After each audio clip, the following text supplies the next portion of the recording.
වන් කියලා පිළිගන්නවා. අද අපේ එසේ ප්‍රෝග්‍රෑම් එකේ දෙවෙනි දවසේ වීඩියෝ එක අන්තිම වෙනකම් බලන්න කියලා ආරාධනා කරනවා හැමෝටම. අද පස්වෙනි පාඩමෙන් එසේ එකක් තමයි අපි ලියන්න ලෑස්ති වෙන්නේ. A level paper එකේ පස්වෙනි පාඩමෙන් සාමාන්‍යයෙන් එසේ දෙකක් එනවා. ඒක අපි හැමෝම දන්නවා. ඒ එසේ දෙක එන්නේ අපේ පස්වෙනි පාඩමේ තියෙන පද්ධති වලින් පද්ධති දෙකකින්. හින්දා අද වීඩියෝ එක ගොඩක් වැදගත් වෙයි. ඕගොල්ලන්ට අද රුධිර සංසරණ පද්ධතියෙන් තමයි අපි එසේ එක ලියන්න ලෑස්ති වෙන්නේ. මේ ප්‍රශ්නේ මම තෝරගත්තේ 2019 දකුණු පළාත් grade 13 final paper එකේ third essay විදියට. ඒ කියන්නේ second paper එකේ 7 වෙනි ප්‍රශ්නේ. මේක තමයි ප්‍රශ්නේ. එතකොට A කොටසෙන් අහනවා මිනිසාගේ වසා පද්ධතියේ මූලික සැලැස්ම සාධන් කරන්න කියලා. B කොටසෙන් අහනවා මානව හෘදයේ ව්‍යුහය විස්තර කරන්න කියලා. අපි මුලින්ම මේ A කොටස ගැන බලුවා. මම දැන් ඔයගලන්ට රිසෝස් එක පෙන්නනවා. මෙතනින් මේ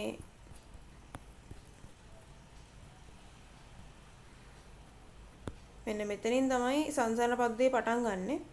එතකොට අපි මෙහෙම ගියොත් ද්විත්ව සංසරණය, ඒක සංසරණය ඒවා ඔක්කොම පහු කරගෙන මෙතන තියෙනවා මානව වසා පද්ධතියේ මූලික සැලැස්ම කියලා මාතෘකාව. එතකොට අපෙන් මේ ප්‍රශ්නේදී අහන්නේත් මානව වසා පද්ධතියේ මූලික සැලැස්මනේ. එහෙම කියලා මෙතන මාතෘකාවෙත් තිබ්බා කියලා මේ ඔක්කොම ටික ලියන්න ඕනේ නැහැ. ඒ කියන්නේ වසා පද්ධතිය පටන් ගන්න තැන ඉඳන් අන්තිම තැනක වෙනකම්ම ලියන්න ඕනේ නැහැ. ප්‍රශ්නේ අහන්නේ වසා පද්ධතියේ මූලික සැලැස්මනේ. සැලැස්ම කියන්නේ නිකන් ඒ පද්ධතියේ ව්‍යුහය වගේ විතරයි. ව්‍යුහය කෘත්‍ය දෙකම අහලා නැහැනේ. එතකොට අපි මෙතනින් තෝරගෙන ලියන්න ඕනේ ව්‍යුහය ටික. කියන්නේ මූලික ව්‍යුහය ටික ලියන්න ඕනේ. මෙතන දැන් බලුවොත් අපිට තේරෙනවා මේ මුලින්ම කියනවා වසා පද්ධතියේ ව්‍යුහිකව හා කෘත්‍යාත්මකව රුධිර වාහිනී පද්ධතිය සමග ඉතා කිට්ටු සම්බන්ධතාවයක් දක්වයි කියලා. ඒක ව්‍යුහයට අදාළ වෙනවද කියලා ඔයගොල්ලෝ පොඩ්ඩක් කල්පනා කරලා බලන්න. ඇත්තටම මේ වාක්‍ය ව්‍යුහයට අදාළ වෙන්නේ නැහැනේ. ව්‍යුහය ගැන ඒක කිසිම දෙයක් කියලා නැහැ. රුධිර වාහිනී පද්ධතිය සමග ඉතා කිට්ටු සම්බන්ධතාවයක් දක්වයි කියලා විතරයි කියලා තියෙන්නේ. ඊළඟ වාක්‍යය තියෙනවා වසා පද්ධතියේ වසා රැගෙන යන වසා වාහිනී වලින් යුක්තය. අන්න එතනින් කියවෙනවා වසා වාහිනී මේ වසා පද්ධතියේ කොටසක් කියන එක. ඒ කියන්නේ ඒක ව්‍යුහයට අදාළයිනේ. ඒ විදිහට තමයි අපි මේකේ පොයින්ට් තෝරලා බේරලා ලියන්න ඕනේ. එහෙම බැලුවම තේරෙනවා ඔයගලන්ට මේ පාඩම ඉගෙනගෙන නම් තියෙන්නේ ඔයගොල්ලෝ දන්නවා. මෙතන පළවෙනි ඡේදේ සම්පූර්ණයෙන් තියෙන්නේ ඒ වසා පද්ධතියේ මූලික ව්‍යුහය. පළවෙනි වාක්‍ය හැරෙනකොට අනිත් ටික ඔක්කොම මම මේ ටික කියවන්නම් පොඩ්ඩක්. වසා පද්ධතියේ වසා රැගෙන යන වසා වාහිනී වලින් යුක්තය. වසා පද්ධතියට අයත් අනෙක් ව්‍යුහ වන්නේ වසා ගැටෙති, වසා පටක, වසා අවයව. වසා අවයව වලට ප්ලීහාව හා තයිමස අයත් වෙනවා. වසා වාහිනී විශාල හා ඉතා කුඩා වාහිනී වලින් සමන්විතය. ඉතා කුඩා වසා වාහිනී රුධිර සංසරණ පද්ධතියේ කේශනාලිකා ජාල සමග ඉතා සමීපව පිහිටයි. වසා ගැටෙති තැනී ඇත්තේ සම්බන්ධක පටක හා සුදු රුධිර සෛල වලිනි. ඊළඟට දෙවෙනි ඡේදය පටන් ගන්නවා රුධිර කේශනාලිකා වලින් හානි වූ තරල හා ප්‍රෝටීන වසා පද්ධතිය මගින් නැවත රුධිරයට එක් කරයි. ඒක ව්‍යුහයට අදාළ පොයින්ට් එකක් නෙමෙයි කියන එක ඔයගලන්ට තේරෙනවා. ඒක කෘත්‍යයට අදාළ පොයින්ට් එකක්. අපෙන් මෙතන ප්‍රශ්නේ අහලා තියෙන්නේ ව්‍යුහය ගැන විතරක් හින්දා එතනින් ඒ පොයින්ට් එකෙන් එහාට ටික ලියන්න ඕනේ නැහැ. එතකොට දැන් අපි තෝරගත්ත මොනවද ලියන්න ඕනි කියලා. එතන මූලික ව්‍යුහයට මූලික සැකස්මට මම ස්කෙච් එකක් ගහලා තියෙනවා. ඔයගලන්ට පාඩම් කරගන්න ලේසි වෙන්න.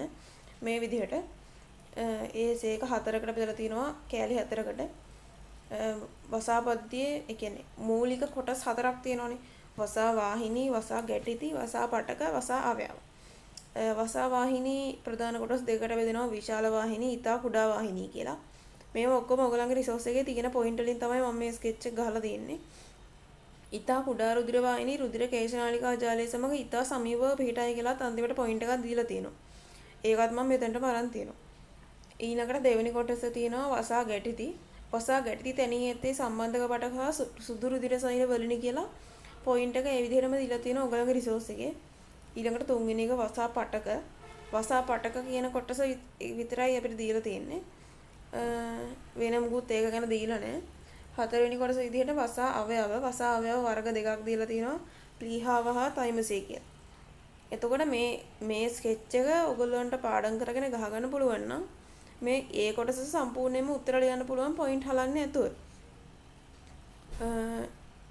මෙතන මේ අපි දැන් මේ ස්කෙච් එක ගහලා තියෙන්නේ පොඩි chart එකක් විදිහටනේ. ඔයගලන්ට මේ chart එක පාඩම් කරගන්න එක හරිම ලේසි. ඡේදය වගේ ඔක්කොම පාඩම් කරගන්නවට වඩා. එතකොට ස්කෙච් එක පාඩම් කරගෙන ස්කෙච් එකට අනුව එසේ එක පාඩම් කරලා ගත්තොත් ඔයගලන්ට මේක ලියන්න පුළුවන් ආයි කවදාවත් පොයින්ට් එක හලන්න නැති වෙන්න. ඔයගොල්ලෝ මේ වීඩියෝ එක බලලා ස්කෙච් එක තනියෙන් ගහලා මම තව ටිකකින් මාකින් එක කියවනවා. ඒකත් එක්ක එසේ එක ලියලා බලන්න ඔයගලන්ට මේ වැඩේ කොච්චර සාර්ථකද කියලා. එතකොට ඔයගලන්ට තේරෙයි මේ වැඩේ සෑහෙන දුරට සාර්ථකයි කියන එක. දැන් අපි වසා පද්ධතිය මූලික සැලැස්මට ඒ කියන්නේ එසේ එකේ ඒ කොටසට ස්කෙච් එකක් ගහලා ඉවරයි. රිසෝස් එකක් බැලුවා. මම මාකින් එක කියවන්නම් අහගෙන ඉන්න. වසා පද්ධතියේ ප්‍රධාන කොටස් 4යි. වසා වාහිනී, වසා ගැටිති, වසා පටක, වසා අවයව. ඒ කොටස් 4ට පොයින්ට් 4ක් දීලා තියෙනවා මාකින් එකේ. ඊට පස්සේ තියෙනවා වසා අවයව, ප්ලීහාව හා තයිමස ආයත්වය කියලා. ඒ ප්ලීහාව හා තයිමස කියන දෙකටම එක පොයින්ට් එකක් දීලා තියෙනවා. වසා වාහිනී වලට ඉතා කුඩා වසා වාහිනී හා විශාල වසා වාහිනී ආයත්වය. එතන ඉතා කුඩා වසා වාහිනී වලට එක පොයින්ට් එකකුයි, විශාල වසා වාහිනී වලට තව පොයින්ට් එකකුයි දීලා තියෙනවා. ඉතා කුඩා වසා වාහිනී රුධිර කේශනාලිකා ජාල සමග ඉතා සමීපව පිහිටයි. ඒකට එක පොයින්ට් එකක් දීලා තියෙනවා. වසා ගැටිති සෑදෙන්නේ සුදු රුධිර සෛල හා සම්බන්ධක පටක වලිනි. එතන සුදු රුධිර සෛල වලට එක පොයින්ට් එකකුයි සම්බන්ධක පටක වලට එක පොයින්ට් එකකුයි දීලා තියෙනවා. එතකොට එතන ඒ කොටසට සම්පූර්ණ පොයින්ට් 10ක් හම්බ වෙනවා ඕගලන්ට. ඕගලන්ට දැන් තේරෙනවා ඇති මේ ස්කෙච් එක පාඩම් කරගෙන එහෙම මහල්කු දෙයක් නැහැ නේ ස්කෙච් එක මේ පාඩම් කරගන්න එකේ හරිම පොඩි දෙයක් තියෙන්නේ. ඒක පාඩම් කරගෙන ඒකට අනුව එසේ එක පාඩම් කරගත්තොත් ඕගලන්ට ඒ එසේ එක ඒ පොයින්ට් 10 හරිම ලේසියෙන් ගන්න පුළුවන් වෙන එක ඕගලන්ට තේරෙන්න ඕනේ දැන්. එතකොට අපි ඒ කොටස සාකච්ඡා කරලා ඉවරයි. B කොටස සාකච්ඡා කරමු. B කොටසේ තියෙන්නේ මානව හෘදයේ ව්‍යුහය විස්තර කරන්න කියලා. එතකොට ව්‍යුහය කියන්නේ ව්‍යුහයක් කියන්නේ ඇත්තටම ව්‍යුහයනේ. ඒ කියන්නේ කෘත්‍ය ඕනි නෑ ඒකට. ව්‍යුහය සහ කෘත්‍ය විදිහටනේ අපේ පොතේ හැම දෙයක්ම තියෙන්නේ එක්කෝ ඒක ව්‍යුහයක් එක්කෝ කෘත්‍යයක්. ඇත්තටම ඒ කියන්නේ පරිසර පද්ධතියක වුණත් ව්‍යුහය කෘත්‍ය කියලා දෙකකට බෙදලා තියෙනවානේ. ඒ වගේ තමයි පද්ධතිය වලත් ව්‍යුහය තියෙනවා කෘත්‍ය තියෙනවා. දැන් මේ ප්‍රශ්නේ අහලා තියෙන්නේ මානව හෘදයේ ව්‍යුහය විස්තර කරන්න කියලා. ඒ හින්දා එතනට කෘත්‍ය ඕනි නෑ ව්‍යුහය තමයි විස්තර කරන්න ඕනි. සාමාන්‍යයෙන් ඔයගොල්ලෝ දන්නවා ව්‍යුහයක් විස්තර කරනකොට රූපයක් ඕනි. ඒ රූපෙත් එක්ක තමයි අපි බලන්නේ. මේක පොඩ්ඩක් බලුවා. මේ රිසෝස් එක වසා පද්ධතියේ මූලික සැලැස්ම කියන තැන පහු කරගෙන ගියාම තියෙනවා මානව හෘදයේ ව්‍යුහය හා කෘත්‍ය කියලා. ඒ කියන්නේ ව්‍යුහය හා කෘත්‍ය දෙකම එකට තමයි තියෙන්නේ. මෙතන. මුලින්ම තියෙනවා මානව හෘදයේ දල වශයෙන් කේතු හැඩ කුහරමේ පේශිමේ අවයවයක කියලා. ඒකත් ව්‍යුහයට අදාළයිනේ. මොකද හැඩයක් කියනවා. හැදලා තියෙන අමුද්‍රව්‍ය කියනවා. ඒකත් ව්‍යුහයට අදාළ පොයින්ට් එක. එතකොට ඔයගොල්ලන්ට දැන් තේරෙන්න ඕනි මේ තේරෙනවා ඇති මට හිතෙන්නේ මේ දැන් අපිට ප්‍රශ්නයක් දුන්නාම ව්‍යුහයද කෘත්‍යද කියලා රිසෝස් එකෙන් අදාළ පොයින්ට් එක වෙන් කරගෙන ලියන්න. ඕගලන්ට රිසෝස් එක පාඩම් කරලා තියෙනවා නම් එසේ ප්‍රශ්න වලට හරියට ලෑස්ති වෙලා තියෙනවා නම් ඕගලන්ට පේපර් එකක් දුන්නාම ලියන්න ඕනි මොනවද කියන එක එකපාරට ඒ කියන්නේ ඔළුවට එනවා. හොඳට ස්කෙච් එක ගහගෙන හරියට එසේ එක පාඩම් කරලා ලෑස්ති වෙලා හිටියොත් එසේ එකේ ෆුල් මාර්ක් ගන්න එක ඇත්තටම අමාරු වැඩක් නෙමෙයි. මෙතන මුලින්ම තියෙනවා මානව හෘද බිත්තියේ ස්තර 3යි පෙරිකාඩියම මයෝකාඩියම එන්ඩෝකාඩියම. ඊට පස්සේ හෘදයේ අභ්‍යන්තර රූපයක් තියෙනවා.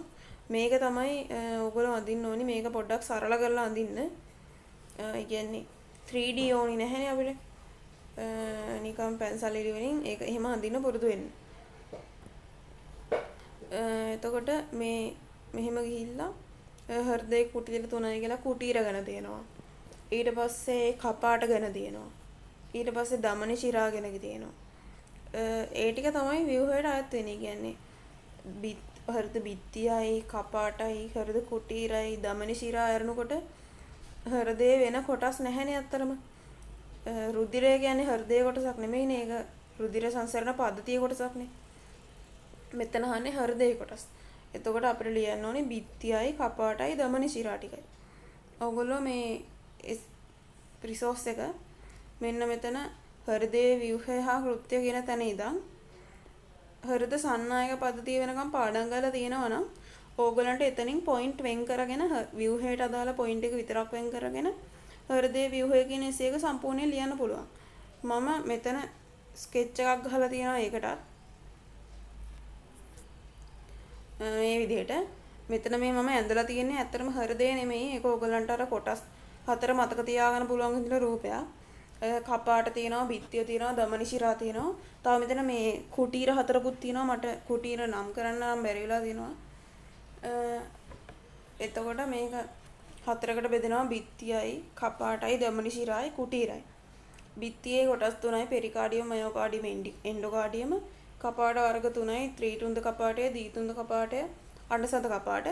දමනි ශිරාත් වර්ග 3ක් තියෙනවා. උත්තර හා අදර මහා ශිරා, පුප්පුෂිය දමනි හා පුප්පුෂිය ශිරා සහ මහා දමනි විදියට. ඔයගොල්ලන්ට දැන් මෙතන මේ ස්කෙච් එක පාඩම් කරනවා කියලා මහලු දෙයක් කරන්න නෑනේ ඇත්තටම. රුගල් 10ක් විතරනේ තියෙන්නේ.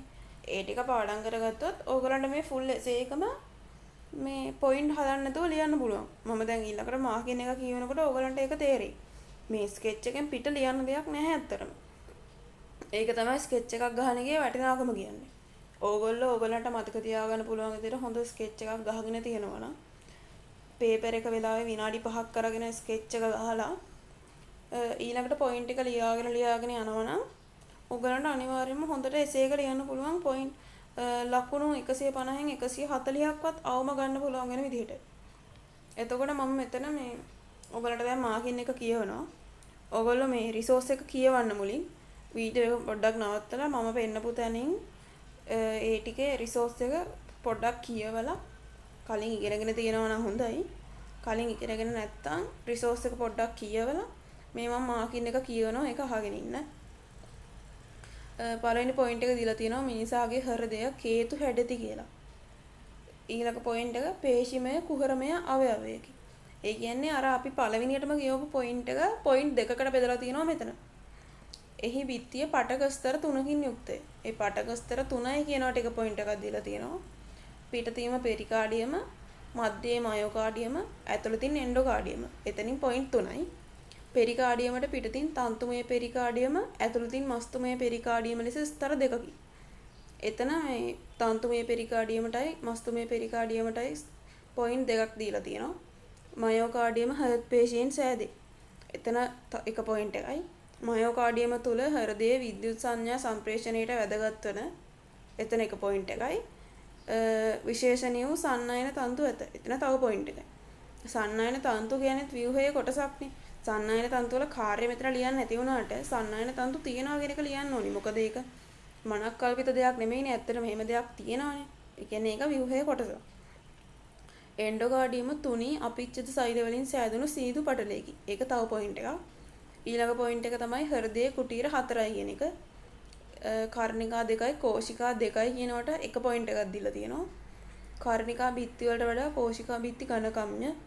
වම් කෝෂිකාවේ බිත්තිය වඩාත් ඝනකම්ය. ආවාරයක් මගින් හෘදය වම් හා දකුණු භාග දෙකකට බෙදේ. එතන පොයින්ට් 3යි. එක් පැත්තේ කර්ණිකාවක් හා කෝෂිකාවක් බැගින් ඇත. එතන එක පොයින්ට් එකයි. කෝෂිකාවලට ඉහළින් කර්ණිකා පිහිටයි. එතන තව පොයින්ට් එකයි. දකුණු කර්ණිකාවේ හා කෝෂිකාව වෙන් කරමින් ත්‍රිතුන්ද කපාටයද. දැන් ඊළඟට දැන් අපි බිත්තිය විස්තර කළා. කපාට තමයි ඊළඟට විස්තර කරන්න යන්නේ. දකුණු කර්ණිකාව හා කෝෂිකාව වෙන් කරමින් ත්‍රිතුන්ද කපාටයද. එතන එක පොයින්ට් එකයි. වම් කර්ණිකාව හා වම් කෝෂිකාව වෙන් කරමින් ද්විතුන්ඩ කපාටයද ඇත. එතන තව පොයින්ට් එකයි. කෝෂිකා බිත්ති මත පිටිකා පේශි පිහිටයි. එතන තව පොයින්ට් එකයි. කර්ණිකා කෝෂිකා කපාට හෘද රජ්ජු මගින් පිටිකා පේශි වලට සම්බන්ධ වේ.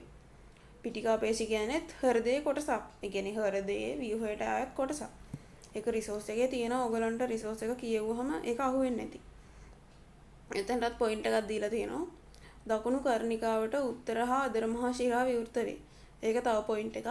වම් කර්ණිකාවට පුප්පුෂිය ශිරා විවෘත වේ.